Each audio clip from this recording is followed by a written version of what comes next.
ఈ బొద్దింకలు, గొద్దింకలు వీటి ద్వారా జరిగినటువంటి కొన్ని పరిణామాలు, ఆ తర్వాత ఎన్నో విశ్లేషణలు, నిజాలు బయటకొచ్చినాయి.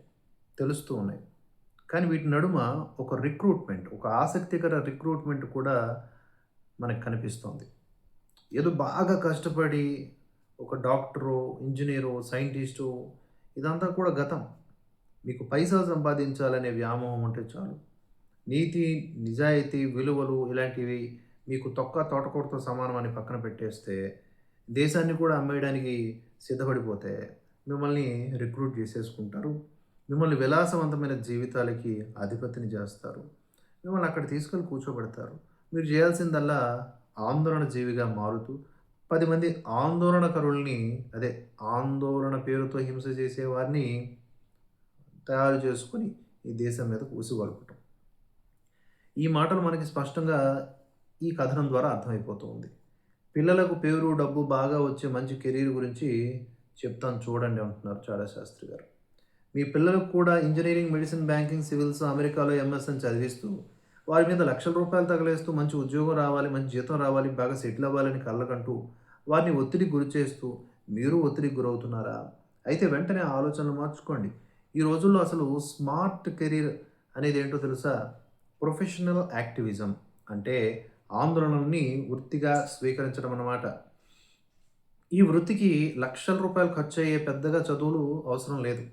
జస్ట్ ఏదైనా మంచి ఇంగ్లీష్ కాన్వెంట్‌లో చేరి ధారాళంగా ఇంగ్లీష్‌లో మాట్లాడే మరియు రాయగలిగే నైపుణ్యం సంపాదిస్తే చాలు. అమ్మాయికో, అబ్బాయికో 15 సంవత్సరాల వయసొచ్చిన దగ్గర నుంచి ఏదో ఒక సామాజిక సేవ చేస్తున్నట్లుగా లేదా ఏవైనా సామాజిక సమస్యలపై స్పందిస్తున్నట్లుగా చూపించే విధంగా స్థానిక మీడియా వారికి చిన్న చిన్న పార్టీలు, గిఫ్ట్‌లు ఇస్తూ ప్రచారంలోకి తీసుకురావాలి. అంటే 18 సంవత్సరాల మేజర్ వయసు వచ్చేసరికి వాళ్ళని రెడీ టు లాంచ్ అనే పొజిషన్‌లోకి తీసుకురావాలి. 18 సంవత్సరాలు రాంగానే ఏదో పరివర్తన వంటి చక్కటి పేరు ఎంచుకొని ఒక 50,000 రూపాయలు ఒక 50,00,000 రూపాయలు, ఒక 50,000 లేదా రూ. 1,00,000 పెట్టుబడిగా ఒక ఎన్‌జీఓ అంటే స్వచ్ఛంద సంస్థ స్థాపించి సామాజిక సేవ సామాజిక సేవ చేస్తున్నట్లుగా ఫోటోలు, వీడియోలు, వాళ్ళ పిండాకుడు ఇవన్నీ కూడా యథాప్రకారం స్థానిక మీడియా ద్వారా ప్రచారం మేనేజ్ చేయాలి. ఎవరైనా రాజకీయ నాయకుల్ని పట్టుకొని కొద్ది కొద్దిగా మెల్లగా ప్రభుత్వ నిధుల్ని కూడా గ్రాబ్ చేయాలి. దేశంలో హక్కులపై, సామాజిక సమస్యలపై స్పందించిన వార్తలు, క్లిప్పింగ్స్, వీడియోలు విదేశీ ఎన్‌జీఓలకు పంపుతూ వారి చూపుల్లో పడ్డాయనుకోండి, ఇక శాశ్వతంగా కెరీర్‌లో సెటిల్ అయిపోయినట్లే. దేశంలో దేశంలో సమస్యలు ఎప్పుడూ ఉంటాయి. జనాల్లోకి వెంటనే ఎక్కే సమస్య ఒకటి పట్టుకోండి. అంటే చదువులు, నిరుద్యోగం, పేపర్ లీక్, యువత భవిష్యత్తు ఏదైనా సరే. దాని పట్ల మీకు చిత్తశుద్ధి ఉందా లేదా అవన్నీ అనవసరం. మీకు మీ మార్కెట్ కోసం ఒక వస్తువు పట్టుకోండి. అలాగే సరైన నగరం, సరైన నెట్వర్క్ ఎంచుకుంటే చాలు. జాతీయ, అంతర్జాతీయ మీడియా మీ వెనకాలే ఉంటుంది. గుర్తుంచుకోండి. యాక్టివిజం ఇప్పుడు సేవ కాదు. 25 ఏళ్లకే జీవితంలో చక్కగా సెటిల్ అయిపోయి ఒక ఫుల్ టైమ్ ప్రొఫెషన్. మీరు యువ నాయకుడు, వాయిస్ ఆఫ్ జనరేషన్ ఇట్లా కొన్ని ట్యాగులతో హీరో అయిపోతారు. మీడియా మైక్ మీ ముందు పెడుతుంది. విదేశీ ఫౌండేషన్లు, పబ్లిక్ హెల్త్, సివిల్ లిబర్టీస్ పేరుతో చిన్న చిన్న గ్రాంట్లు పంపిస్తాయి. నార్వే, జెనీవా, ఓస్లో వంటి ప్రాంతాల్లో జరిగే సెమినార్లకు మీరు ఆహ్వానించబడతారు. మీకు టికెట్ వసతులు అన్నీ కూడా ఫ్రీ. మీరు చేయవలసింది వారు కోరుకున్న విధంగా మీ దేశంలో పరిస్థితులు ఎంత దారుణంగా, చండాలంగా ఉన్నాయో అవి చూసి మీరు ఎలా సిగ్గుతో తలదించుకుంటున్నారో, తల వంచుకుంటున్నారో ఆ పరిస్థితులు మార్చడానికి మీ వంటి సంస్థలు అది కూడా కాదు.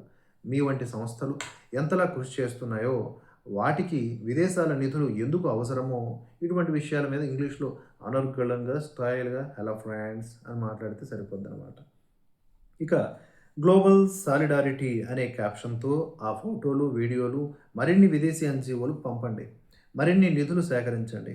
మీకు కెరీర్‌లో డబ్బు, పేరు, మీడియా కవరేజ్, విదేశాల ప్రయాణం, బాధ్యత లేని బలాదూర్, విలాసవంతమైన జీవితం అన్నీ ఒళ్ళో వచ్చి వాల్తాయి.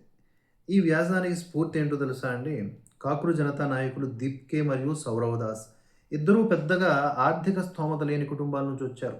దేశ విదేశాల్లో పర్యటనలు చేశారు. ఖరీదైన ఇళ్లలో ఉంటూ ఎస్‌యూవీ కార్లు మెయింటైన్ చేస్తూ ఉన్నారు.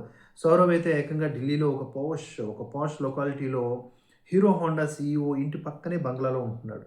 ఆ ప్రాంతంలో ఆ స్థాయి ఇల్లు అంటే ఒక 1000 స్క్వేర్ యార్డ్స్ అంటే 9,000 స్క్వేర్ ఫీట్స్ ఇంటికి నెలకు 5-9 లక్షల రూపాయల రెంట్ ఉంటుంది. ఎలా ఆదాయం వస్తుందో తెలీదు.